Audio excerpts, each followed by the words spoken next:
This next one is called Mum, and of course I wrote it inspired by my mum, and actually it's based on a true story, obviously.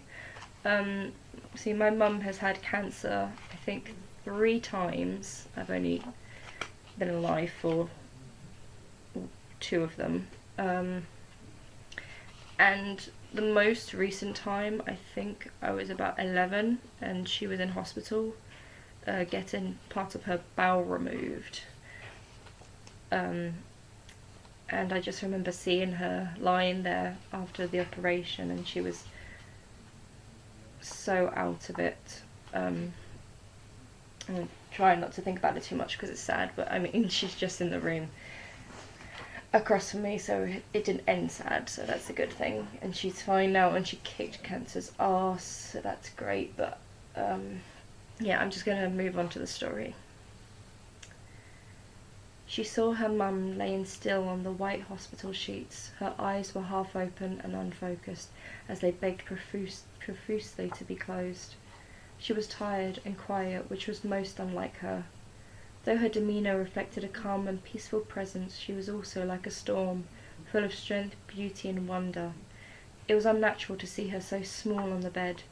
She weakly stretched her mouth into her usual gentle smile when she saw her daughter in front of her. Her mum took her hand and tried to squeeze it as much as possible, which was not that hard in comparison to the many games of mercy they played together, in which her mum quite often wins. Her mum looked up at her, her eyes a bit less hazy as she smiled at her daughter. She smiled back, forcing an expression that portrayed strength on her face to keep the floodgates closed. Though she knew her mum would be better now that the operation was done, it did not look like it to her as she saw her mother lying motionless on the hospital bed. She played with the bracelet on her mum's wrist that said her name and date of birth. 30th of July 1966. The year England won the World Cup, and the year she used to think the Great Fire of London happened. Her smile grew a bit stronger at the memory of her foolish younger self.